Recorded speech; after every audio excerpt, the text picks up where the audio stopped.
واللہ العظیم جب اللہ نے کہہ دیا وعلمک ما لم تکن تعلم وکان فضل اللہ علیک عظیما کہ محبوب ہم نے آپ کو وہ سب کچھ سکھا دیا جو آپ نہیں جانتے تھے، تو کلمہ پڑھ کے تمہیں حق کیا ہے کہ تم نبی کا علم تم نبی کا علم توڑو گے،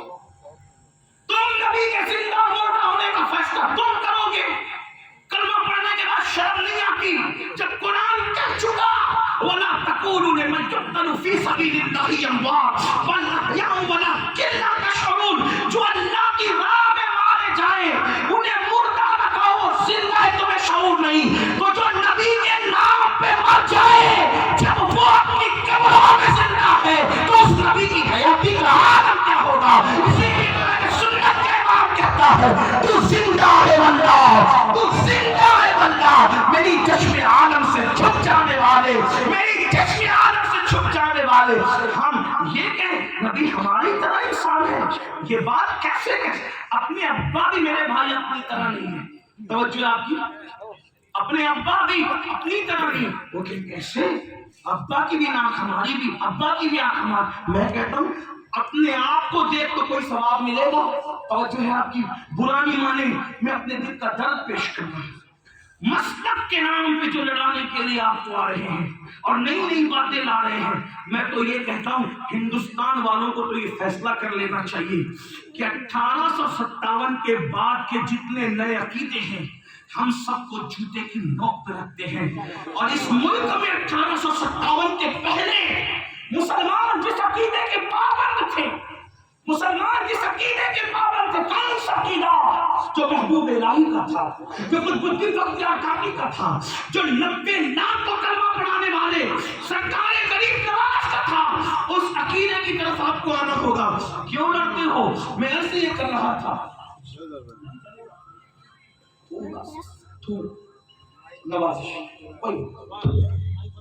آپ اچھے سے سنیں، اللہ آپ کو جزائے خیر دے۔ تھوڑا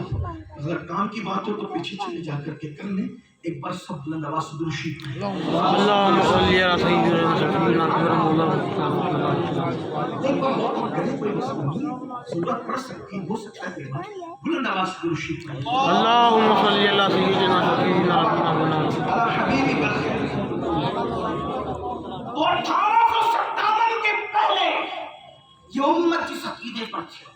اب آپ کہیں نبی ہماری تو، آپ کسی کو بھی سن کے کہیں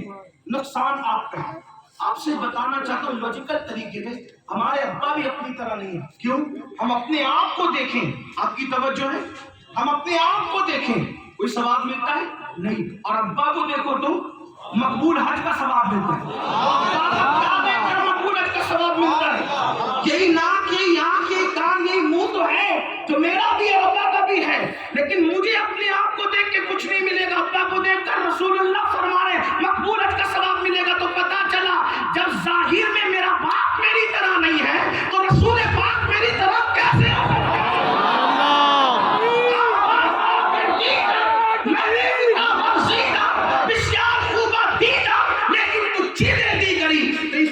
کو باضابطہ انگریزوں نے لڑانے کی کوشش کی ہے، نہ لڑو۔ ہندوستان کے مسلمان مل جل کر سواد اعظم کے عقیدے کی طرف قدم بڑھا کر 3 باتوں پہ محنت کرو۔ یہ سازشیں ہیں، ان سازشوں سے بچو، ان سازشوں سے ہوشیار ہو جاؤ۔ 3 باتوں پہ محنت کرے مسلمان۔ اگر 15 سال کا ٹارگٹ لے کر مسلمان 3 باتوں پہ محنت کریں گے، ہمارے ملک کا نقشہ تبدیل ہو جائے گا۔ ہمیں کسی سے ٹکرانے کی ضرورت نہیں، وقت ضائع کرنے کی ضرورت نہیں۔ نمبر 1، دیندار بنو۔ دیندار، کون سے دیندار؟ صرف داڑھی ٹوپی والے دیندار نہیں، ویسے دیندار جیسے رسول اللہ بنانے آئے تھے۔ سبحان اللہ۔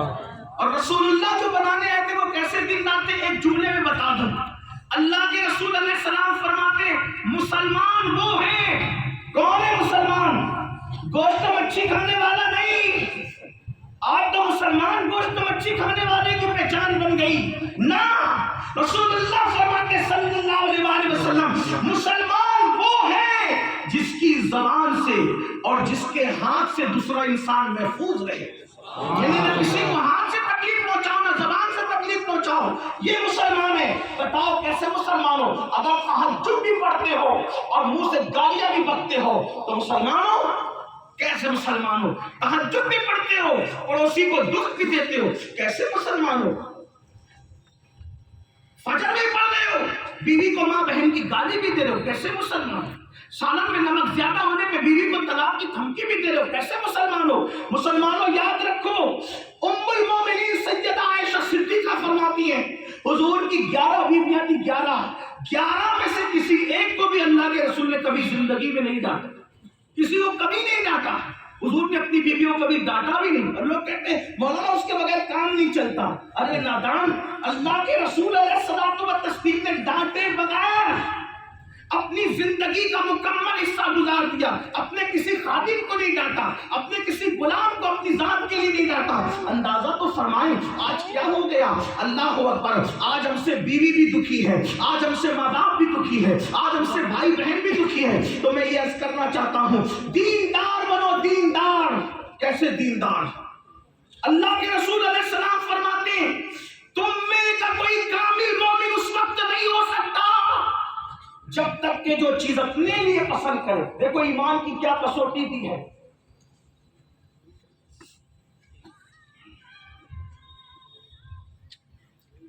ایمان کی کیا کسوٹی دی ہے اللہ کے رسول علیہ السلام فرماتے ہیں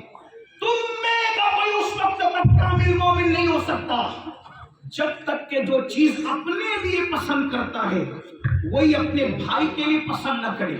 جب میں چاہتا ہوں کہ میرا آنگن صاف رہے جب میں چاہتا ہوں کہ میرا آنگن صاف رہے تو مومن اور مسلمان ہونے کی حیثیت سے میری فکر یہ ہونی چاہیے کہ میرے بھائی کا آنگن بھی صاف رہے یہاں بھائی سے مراد ماں باپ کا بیٹا نہیں ہر انسان آپ کا بھائی ہے کلکم من آدم و آدم من تراب جب میں اپنے لیے پسند کرتا ہوں کہ میری کوئی غیبت نہ کرے تو میں کسی کی غیبت نہ کروں اس کے لیے بھی یہی پسند کروں جب میں اپنے لیے پسند کرتا ہوں کہ میں اچھا کھانا کھاؤں تو پھر میں دوسروں کے لیے بھی پسند کروں کہ وہ اچھا کھانا کھائے آج مسلمان کا اخلاقی معیار اتنا گر چکا ہے کہ اگر 4 مسلمان ایک ساتھ بیٹھ کر کھانا کھا رہے ہو اور کسی کے آگے اچھی بوٹی آ جائے تو وہ ادھر ادھر دیکھ لے تو اس کے آگے کی اچھی بوٹی چلی جاتی ہے اور ایک دور وہ تھا کہ مسلمان اللہ اوپر ہنسنے کی بات نہیں میرے بھائی ایک دور وہ تھا اچھی بوٹی دیکھ کر اس کی نظر چرا کر کے چپکے سے اس کے آگے دھکیل دی جاتی تھی تاکہ جو بوٹی مجھے پسند ہے میرا یہ بھائی کھا لے میرے آقا علیہ السلام کے دیوانوں آج مسلمانوں کا معیار اتنا گر چکا کہ ایک دکاندار دوسرے دکاندار کے بارے میں کہتا ہے اس کی دکان پہ مال اچھا نہیں ملتا نہ خریدنا اس کی دکان پر یہ ہے نہ خریدنا یاد رکھے رسول اللہ کے دور میں حال یہ تھا کہ جب کوئی تاجر کسی سے خریدنے آتا تو بھاؤ طے ہو جاتا تو مسلمان کہتا میرے بھائی یہی کپڑا یہی چیز یہی بھاؤ میں اسی کوالٹی میں بازو کی دکان میں موجود ہے میں تم کو نہیں بیچوں گا تم بازو میں جا کے خرید لو تو پوچھنے والا پوچھتا میں نے تو بھاؤ تم سے کیا چیز تمہاری پسند کی لیکن تم مجھے کیوں نہیں بیچو گے تو وہ کہتا دن بھر سے میرا دھندا خوب ہوا ہے میرے بال بچوں کا انتظام ہو چکا ہے میں دیکھتا رہا کہ بازو کی دکان سے ابھی تک صبح سے کسی نے خریدا نہیں وہ میرا بھائی خالی ہاتھ جائے گا تو اس کے بچوں پہ کیا گزرے گی اس لیے جاؤ اس کے پاس سے خرید لو یہ مسلمانوں کا کردار تھا آج کیا وہ ہمارے اندر ہے بلکہ آج تو سگا بھائی بھی اگر بھائی کے یہاں بیٹے پیدا ہو تو اس کے دل میں جلن ہونے لگتی ہے اس کے یہاں بیٹے کیوں پیدا ہوئے اس کی بیٹی کو اچھے رشتے آتے ہیں تو بھائی کو جلن ہوتی ہے اس کی بیٹی کو اچھے رشتے کیوں آتے ہیں رشتے لوگ جو ہے وہ بگاڑ دیتے ہیں چگلیاں کر کے ہٹا دیتے ہیں آپ سے پوچھنا چاہتا ہوں کیا اسلام ہے اسی لیے کسی مفکر نے کہا تھا اسلام کتابوں میں ہے اور مسلمان قبروں میں چلے گئے اب جو ہو رہی ہے اللہ ماشاءاللہ وہ نمائشیں ہو رہی نمائش کرنے آؤ اللہ کے یہاں چہرے دیکھ کر جنت نہیں ملے گی اللہ کے رسول فرماتے بخاری مسلم کی متفق علیہ روایت ہے ان اللہ لا ينظر الى صورکم والى اموالکم ولكن ينظر الى قلوبکم اللہ نہ تمہارے چہرے دیکھتا ہے نہ تمہارے مال دیکھتا ہے اللہ تو تمہارے دل دیکھتا ہے دل میں کیا ہے بغض حسد اتنے کتے بٹھا رکھے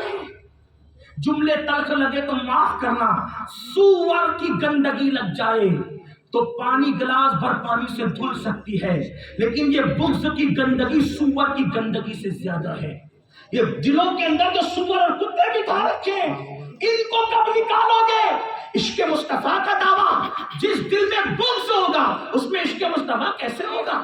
جس دل میں حسد ہوگا اس دل میں عشق مصطفیٰ کیسے ہوگا؟ کہتے ہو کہ میرا سینہ مدینہ بن گیا، ارے بھائی کے لیے بغض رکھتا ہے، مدینہ کیسے بن گیا؟